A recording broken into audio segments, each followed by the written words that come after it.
ओम नमः शिवाय। ओम नमः शिवाय। ओम नमः शिवाय। नंदीश्वर के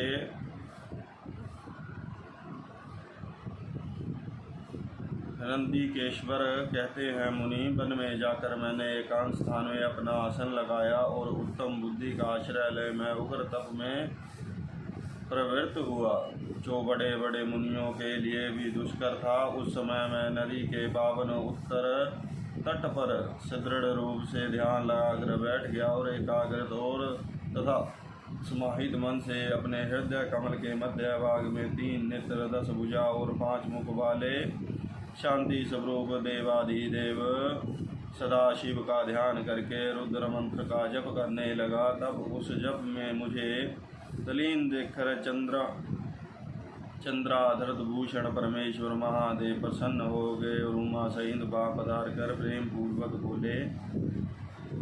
शिवजी ने कहा, शिलानंदन, तुमने बड़ा उत्तम तप किया है। तुम्हारी इस तपस्या से संतुष्ट होकर मैं तुम्हें वर देने के लिए आया हूँ। तुम्हारे मन में जो अभिष्ट हो वर मांग लो। महादेव जी के यूँ कहने पर मैं सिर के बल उनके चरणों में लौट गया और फिर बुढ़ापा और शोक का विनाश करने वाले परमेशान की प्रस्तुति करने लगा। तब परम कष्ट हारी वृषभध्वज परमेश्वर शंभु ने मुझ पर भक्ति संपन्न नंदी को, जिसे नेत्रों में आंसू छलक आए थे और जो सिर के बल चरणों में पड़ा था, अपने दोनों हाथों से पकड़कर उठा लिया और शरीर पर हाथ फेरने लगे। फिर वे जगदीश्वर गणाध्यक्षों तथा हिमाचल कुमारी पार्वती देवी की ओर दृष्टि पा करके मुझे कृपा दृष्टि से देखते हुए यूँ कहने लगे, वत्स नंदी, उन दोनों विप्रियों को मैंने ही भेजा था। महाप्राज्ञ, तुम्हें मृत्यु का भय कहाँ, तुम तो मेरे ही समान हो, इसमें तनिक भी संशय नहीं है। तुम अमर, अजर, दुख रहित, अव्यय और अक्षय होकर सदा गणनायक बने रहोगे तथा पिता और सहृदय वर्ग सहित मेरे प्रियजन होगे। तुम में मेरे ही समान बल होगा। तुम नित्य मेरे पार्श्व भाग में स्थित रहोगे और तुम पर निरंतर मेरा प्रेम बना रहेगा। मेरी कृपा से जन्म, जरा और मृत्यु तुम पर अपना प्रभाव नहीं डाल सकेगी। नंदीश्वर जी कहते हैं, मुनियों कहकर कृपा सागर शंभु ने कमलों की बनी हुई अपनी शिरोमाला को उतार कर तुरंत ही मेरे गले में डाल दिया। विप्रयावर, उस शुभ माला के गले में पड़ते ही मैं 3 नेत्रों 10 भुजाओं से संपन्न हो गया और द्वितीय शंकर का प्रतीत होने लगा। तदंतर परमेश्वर शिव ने मेरे हाथ पकड़कर पूछा, बताओ अब तुम्हें कौन सा उत्तम वर दूं। फिर उस वृषध्वज ने अपनी जटा में स्थित हार के समान निर्मल जल को हाथ में ले मुझ नदी को हाथ में ले तुम नदी हो जाओ, यूँ कहकर उसे छोड़ दिया। तब उस जल उत्तम ढंग से बहने वाली स्वच्छ जल से परिपूर्ण महान वेगशालिनी दिव्य रूपा 5 सुंदर नदियों के रूप में परिवर्तित हो गया। उनके नाम है जटोदका, तिरस्त्रोता, वृषध्वनि, स्वर्णोदका और जम्बू नदी। मुनि, यह पंचनद शिव के पृष्ठभाग की भांति परम शुभ है। महेश्वर के निकट इनका नाम लेने से यह परम पावन हो जाता है। जो मनुष्य पंचन नद पर जाकर स्नान और जप करके परमेश्वर शिव का पूजन करता है, वह शिव सायुज्यो को प्राप्त होता है, इसमें संशय नहीं। तत्पश्चात शंभु ने उमा से कहा, अब मैं नदी का अभिषेक करके इसे गणाध्यक्ष बनाना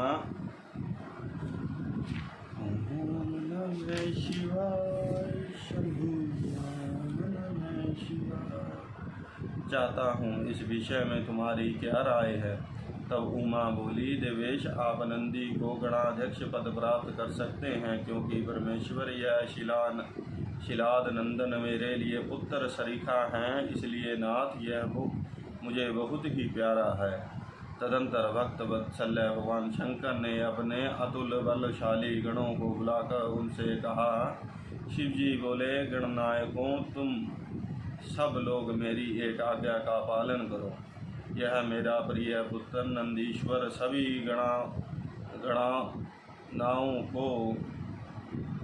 सभी गणनायकों का अध्यक्ष और गणों का नेता है, इसलिए तुम सब लोग मिलकर इसका मेरे गणों के अधिपति पद पर प्रेम पूर्वक अभिषेक करो। आज से यह नंदीश्वर तुम लोगों का स्वामी होगा।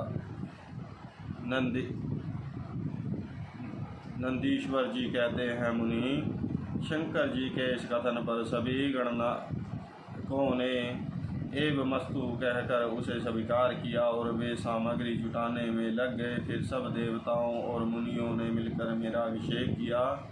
तदंतर मारुतों की मनोहारिणी दिव्य कन्या सुषा से मेरा विवाह करवा दिया।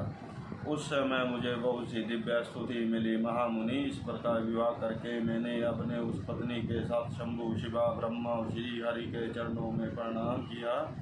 तब त्रिलोकेश्वर भक्त वत्सल्य भगवान शिव पत्नी सहित मुझसे परम प्रेम पूर्वक बोले। ईश्वर ने कहा, सत्य पुत्र, यह तुम्हारी प्रिया सुवेशा और तुम मेरी बात सुनो। तुम मुझे परम प्रिय होता मैं स्नेह पूर्वक तुम्हें मनोवांछित वर प्रदान करूँगा।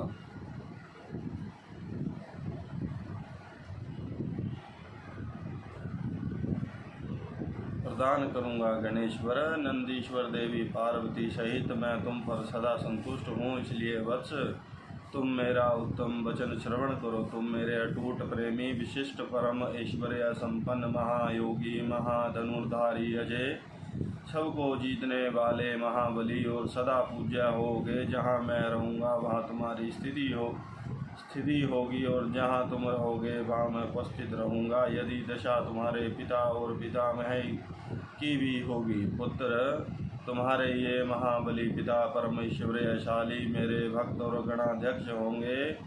वत्स, ये ही नित्य तुम्हारे पिता मैं पर भी लागू होंगे। अंत में तुम सब लोग मुझसे वरदान प्राप्त करके मेरा सानिध्य प्राप्त करोगे। नंदीश्वर ने कहा, जिन्हें कहते हैं मुनि, तत्पश्चात महाभागा उमा देवी वर देने के लिए उत्सुक हो मुझ नंदी से बोली, बेटा, तू मुझसे भी वर मांग ले, मैं तेरी सारी अभिष्ट कामनाओं को पूर्ण कर दूंगी। तब देवी के उस वचनों को सुनकर मैंने हाथ जोड़कर कहा, देवी, आपके चरणों में मेरी सदा उत्तम भक्ति बनी रहे। मेरी याचना सुनकर देवी ने कहा, एवं अस्तु, ऐसा ही होगा। फिर शिवानंदी की प्रियतमा पत्नी सुषाया से बोली। देवी ने कहा, वत्से, तुम भी अपना अभिष्ट वर ग्रहण करो। तुम्हारे 3 नेत्र होंगे, तुम जन्म बंधन से छूट जाओगी और पुत्र पौत्रों से संपन्न रहोगी और तुम्हारी मुझ में और अपने स्वामी में अटल भक्ति बनी रहेगी। नंदीश्वर जी कहते हैं, मुनि, तदंतर शिव जी की आज्ञा से परम प्रसन्न हुए ब्रह्मा, विष्णु तथा समस्त देवगणों ने भी प्रेम पूर्वक हम दोनों को वरदान दिए। तत्पश्चात परमेश्वर शिव कुटुंब सहित मुझे अपना कर तथा उमा सहित वृक्ष पर आरूढ़ हो संबंधियों एवं बांधवों के साथ अपने निवास स्थान को चले गए। तब वहाँ उपस्थित विष्णु आदि समस्त देवता मेरी प्रशंसा और शिवा की स्तुति करते हुए अपने अपने धाम को चले दिए। वत्स, इस प्रकार मैंने तुमसे अपने अवतार का वर्णन कर दिया। महामुनि, यह मनुष्यों के लिए सदा आनंददायक और शिव भक्तों का वर्धक है। जो श्रद्धालु मानव भक्ति भाव जिससे मुझ नंदी के इस जन्म वर प्राप्ति, अभिषेक और विवाह के वृत्तांत को सुनेगा और दूसरों को सुनाएगा तथा पढ़ेगा या दूसरों को पढ़ाएगा, वह इस लोक में संपूर्ण सुखों को भोग कर अंत में परम गति को प्राप्त होगा। बोल शंकर भगवान की। हर हर महादेव।